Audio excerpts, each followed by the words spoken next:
چوہدری صاحب یہ پاکستان تحریک انصاف کا تو ظاہری بات ہے، بہت ساری چیزیں ہم کیونکہ حکومت میں ہے تو آبویسلی ہم بڑے کھول کے ڈسکس کرتے ہیں. پاکستان مسلم لیگ نون، یہ کوئی پاور سٹرگل وہاں تو نہیں ہے یا ہے؟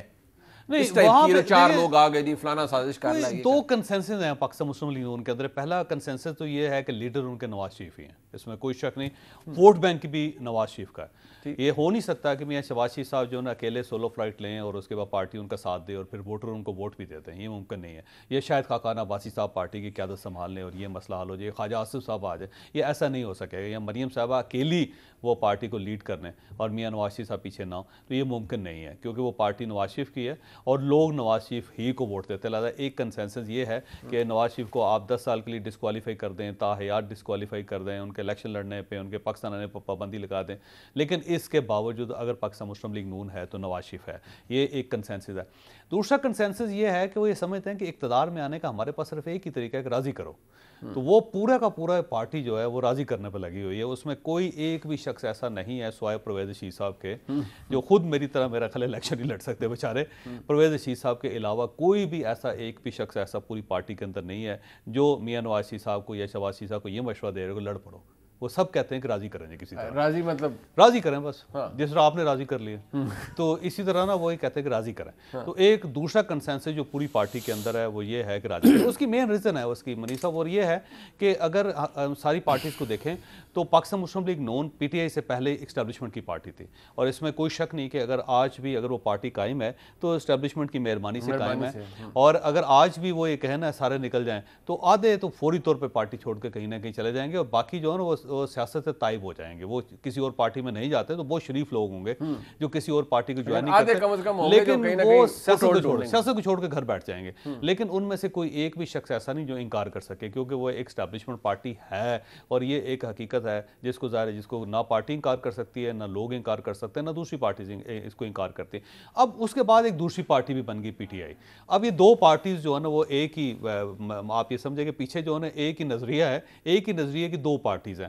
تو اب ان کی لڑائی جو ہے نا ان دونوں کے درمیان یہ ہے کہ میں اس سے بہتر ہوں، دوسرا کہہ رہے نہیں میں اس سے زیادہ بہتر ہوں، اور اس بنیاد پہ وہ کام چل رہا ہے. باقی ڈیفینیٹلی پاکستان پیپلز پارٹی اس پہ کوئی شک نہیں کہ اینٹی سیپریٹ اسٹیبلشمنٹ پارٹی رہی ہے اور جو بھٹو صاحب کا تھا، پھر محترمہ بینظیر بھٹو کا تھا، آصف علی زرداری صاحب ذرا تھوڑے سے درمیان میں قریب کیا مسلم لیگ نون کو یہ جو صاحب آنے والے دنوں کے جب بھی الیکشن ہو کیا فرق پڑے گا؟ یہ جو مذہبی پارٹیز کا ایک ہے، اب ٹی ایل پی ایک فیکٹر ہے، وہ کہا جا رہا ہے کہ وہ بہت کاٹے گی ووٹ پاکستان مسلم لیگ نون کا. دیکھیں اب اسٹیٹ نے فیصلہ کرنا ہے. میرا خیال اسٹیٹ تھوڑا سمجھدار ہوگی سارے معاملے کرائسس میں نا، کیونکہ جب انہوں نے مذہبی سیاسی جماعتوں کو پروان چڑھانا شروع کیا اور جو انہوں نے کیا اس کے بعد اسٹیٹ کے ساتھ، اس سے مجھے یہ لگتا ہے کہ نہیں اب ان کو سپورٹ نہیں ملے گی ان پارٹیز کو. میں ٹی ایل پی وغیرہ کو سپورٹ نہیں ملے گی کسی طرف سے بھی، اور وہ اتنا زیادہ نواز شریف کو ڈنڈ نہیں ڈال سکیں گے کیونکہ میرا خیال ہے بہت سے لیولز پہ یہ سوچا گیا ہے، یہ چیز سوچی گئی ہے کہ جب ہم نے اس کو پروموٹ کیا تو اس کا نقصان ہمیں زیادہ ہوگا. تو یہ ایسے لوگ ہیں، ہم نواز شریف کو تو کنٹرول کر لیں گے، وہ لندن میں بیٹھ کے بھی کنٹرول ہو سکتا ہے لیکن یہ لوگ کنٹرول نہیں ہو سکیں گے. تو میرا خیال ہے کہ اگر الیکشن ہوتے ہیں تو یہ پارٹیز اب میاں نواز شریف کو زیادہ نقصان نہیں پہنچا سکیں گے اور نہ ہی اسٹیٹ ان کو بہت زیادہ موقع دے گی کیونکہ اس سے پاکستان واقعی خطرے کا شکار ہو جائے گا. صاحب یہ ایک پاکستان مسلم لیگ نون کا پہلے تو یہ بتائیے کہ یہ جو پاور سٹرگل اور یہ جن چار لوگوں کی بات آ رہی ہے کہ انہوں نے کہا جی ہمیں آزمائیں، یہ آپ کو لگتا ہے، آپ فواد چودھری صاحب وزیر اطلاع ہیں، انہوں نے آپ کو پتہ ہے ڈیبیٹ کو بھی ادھر ادھر ہلانا ہوتا ہے، یہ ان کا کام ہے اور وہ اس میں اچھا میرے خیال میں انہوں نے پوری ڈیبیٹ ہی یہ شروع کر دی. لیکن کیا کسی میں اتنا پوٹینشیل ہے کہ کوئی کہے جا کر کسی عام شخصیت کو کہ جی ہمیں ٹرائی کریں، یہ نواز شریف صاحب نے بڑا برا کیا ہے؟ نہیں، ایک تو یہ کہ ہمیں تو جس دن ایس پی آر کی طرف سے کہا گیا تھا کہ کوئی ڈیل نہیں ہو رہی ہے تو اس کے بعد کسی اپوزیشن نے بھی یہ نہیں کہا ہے کہ کوئی ڈیل ہو رہی ہے اور ہم نے بھی اس کے بعد منہ بند کر لیا. اب یہ وزیروں نے اور مشیروں نے انہوں نے یہ بات شروع کر دی ہے، اس کی ملاقات ہوئی ہے اور ہمیں اس وقت یہ بھی کہا گیا تھا کہ ان سے پوچھیں کہ کس سے بات ہو رہی ہے. تو میرے خیال میں یہ اب ان کا فرض بنتا ہے کہ ان وزیروں سے پوچھیں کہ بھئی کس کی کیسے کن بنیادوں پہ ملاقات ہوئی ہے اور ان میں کیا طے ہوا ہے. یہ تو یہ بات ہو گئی. دوسری بات دیکھیں، یہ اس میں کوئی شک نہیں کہ اس وقت ہمارے ہاں کوئی بھی جو بڑی پارٹیاں ہیں ان میں کوئی بھی ہائی مورل گراؤنڈ پہ کھڑی نہیں ہیں. وہ جو ووٹ کو عزتوں کا بیانیہ تھا وہ بھی تتر بتر ہو گیا ہے. اس کے بعد مسلم لیگ نون کی، اور یہ بھی میں نہیں مانتا کہ جی وہ کوئی اس میں میاں نواز شریف صاحب کی دوسری سوچ ہے اور تیسری سوچ ہے. نواز شریف صاحب ایک ڈیل کے تحت باہر گئے ہیں, وہ خود ان کا اپنا فیصلہ تھا. مریم صاحبہ جب خاموش ہو جاتی ہیں پھر وہ ہو جاتی ہیں, تو یہ ان کی اپنی باہمی تقسیم ہو سکتی ہے, مزاج کا مسئلہ ہو سکتا ہے.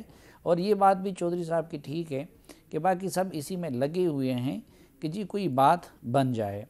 اچھا پیپلز پارٹی بھی اب وہ نہیں رہی. پیپلز پارٹی تو اس وقت تابعداری میں زرداری صاحب اور بلاول صاحب جو ہے وہ تو سب سے بڑھ کے تابعدار ہیں, لیکن ووٹ نہیں ہے, سب کچھ ماننے کو تیار ہے. لیکن یہ کہ انہوں نے سندھ سے اور باقی صوبوں سے اپنی پارٹی کا اتنا جنازہ نکال دیا ہے کہ وہ مسئلے کا حل نہیں ہو سکتے. یہی معاملہ عمران خان صاحب کبھی بلیک میلنگ کرتے تھے, کبھی وہ کرتے تھے, لیکن آج کل میں نے آپ کو بتا دیا کہ جب ان کو بھی بات پتہ چل گیا کہ بھائی بات نہیں بن رہی ہے, تو وہ بھی اب دوبارہ آ کے قدموں میں زرداری صاحب بیٹھ گئے ہیں, باقی بیٹھنے کی کوشش کر رہے ہیں, وہ اس میں لیٹ گئے ہیں. مسلم لیگ نون میں صرف ایک یہ ہے کہ تھوڑی سی ان کے ہاں کنفیوژن بھی ہوتی ہے. ایک طرف وہ اپنا وہ رخ بھی دکھانا چاہتی ہے کہ جی ہم تو ووٹ کو بڑے ریزیلینٹ ہیں, بڑا اس طرح کے. دوسرا ان کے پاسٹ کی وجہ سے وہ خوف بھی ہے کہ جی پھر اقتدار میں آ کے یہ وہ حرکتیں نہ کر لے. باقی اس وقت دیکھیں کہ پاکستان کا جو مشرف صاحب نے ایک بات کی تھی نا کہ ٹھیک ہے حکومت بدل جائے گی لیکن اس ملک کا جو سٹرکچرل وہ بن گیا ہے وہ اتنے آسانی کے ساتھ پیچھے نہیں جائے گا. تو اس وقت سیاسی جماعتوں کو بھی یہ پیغام ملا ہوا ہے کہ بھائی وہ کوئی پاپولر مومنٹ کی بنیاد پہ آ کے اقتدار میں نہیں آ سکتے, بلکہ یہ لوگ تو عوام کے مسائل سے اتنے ارریلیونٹ ہو گئے ہیں کہ مجھے خطرہ ہے کہ جس طرح جگہ جگہ آپ نے دیکھا ہوگا کہ گوادر میں کوئی اٹھ جاتا ہے, ہمارے وہاں پہ کوئی اٹھ جاتا ہے اور لوگ اس کے پیچھے چل پڑتے ہیں, کہ یہ سیاسی جماعتیں بھی الٹا ارریلیونٹ نہ ہو جائیں اور مختلف پریشر گروپس ووٹ کے مہنگائی سے, کیونکہ ایک یہ بھی ہے, اور بدامنی سے اور بدحالی سے لوگ آ کے اپنے اپنے جتے نہ بنا لیں. باقی یہ پاور سٹرگل ہے, اس میں نسبتاً چونکہ رزلٹ کے لحاظ سے جب دیکھا جاتا ہے یہ ہمیں بہت آئی جی آئی کے دنوں میں ایک اصطلاح تھی چھوٹی برائی بڑی برائی, تو مقتدر حلقوں کو بھی چھوٹی برائی اور بڑی برائی میں سے ایک کا سلیکشن کرنا پڑتا ہے. ہم جیسے تجزیہ کاروں کو بھی اپنی رائے چھوٹی برائی اور بڑی برائی میں.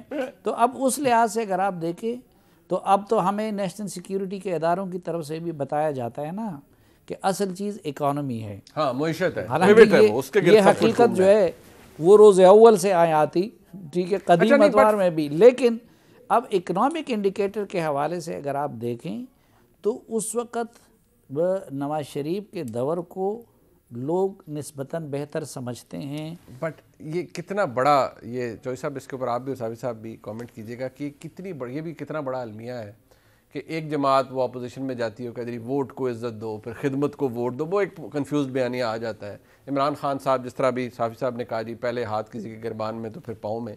اگر پیپلز پارٹی بھی ایسی دیکھ رہی ہے, یہاں مصطفیٰ نواز کھوکھر صاحب اسی کرسی پہ بیٹھ کے کہہ کے گئے کہ جی تمام جماعتیں پنڈی دیکھ رہی ہیں, انہوں نے ریکارڈ کے اوپر کہا. مجھے ایک بات بتائیں, یہ سیاستدانوں کے لیے کتنا بڑا المیہ ہے ہمارے ملک کی سیاست کے لیے کہ آج بھی کوئی خود کو ریلیونٹ رکھنے کے لیے یا سیاست کرنے کے لیے, کوئی حکومت میں آنے کے لیے, کوئی حکومت چلانے کے لیے یا اسے بڑھاوا دینے کے لیے, اسے مکمل کرنے کے لیے دیکھ کہیں اور رہا ہے. دیکھیں یہ سوال ایسی جگہوں پہ کرنا چاہیے جہاں پہ اخلاقیات بڑے مضبوط ہوں. ہمارے ملک میں اخلاقی لحاظ سے معاملات بڑے خراب ہیں, ہم بد اخلاقی میں بہت آگے ہیں. جب پوری سوسائٹی کا یہ المیہ ہو تو ظاہر سیاسی جماعتوں کا بھی یہی ہے. بڑی کم سیاسی جماعتیں ہیں پاکستان کے اندر جو مثلا جماعت اسلامی ہیں, آپ کہہ سکتے ہیں کہ وہ اپنی باقاعدہ نظریے کی کر رہی ہیں سیاست. اس طرح ANP ہے, بہت پرانی جماعت ہے اور پراپر نظریے کے مطابق وہ کام کر رہی ہے, لیکن ان بیچاروں کے پاس ووٹ نہیں ہیں. تو وہ اگر اینٹی اسٹیبلشمنٹ ہیں بھی, ذرا فاصلے پہ بھی ہیں, تو ان کو فائدہ کوئی نہیں ہوا. یا تو لوگ ان کے ساتھ جڑ جاتے, لوگ ان کے ساتھ شامل ہو جاتے, ان کو شیخ مجیب الرحمان بنا لیتے, کندھے پہ اٹھا لیتے بھٹو صاحب کی طرح, تو وہ نہیں ہو سکا. تو اب یہی ٹریجڈی ہے کہ اب سیاسی جماعتوں کو یہی ایک چھوٹا سا گراؤنڈ ہے جس کے اندر ہی کھیلنا پڑے گا. 4-5 بڑی وہاں پہ ٹیمز ہیں, ان میں سے 2 ٹیمز نے کھیلنا ہے, باقی ٹیمز کو کسی طرح وہ ریفری کی امپائر کی منت کر کے باہر نکال کے تو اس میں سے اندر ہی 2 کھیلتے رہیں. یہ ایک ہے ٹریجڈی.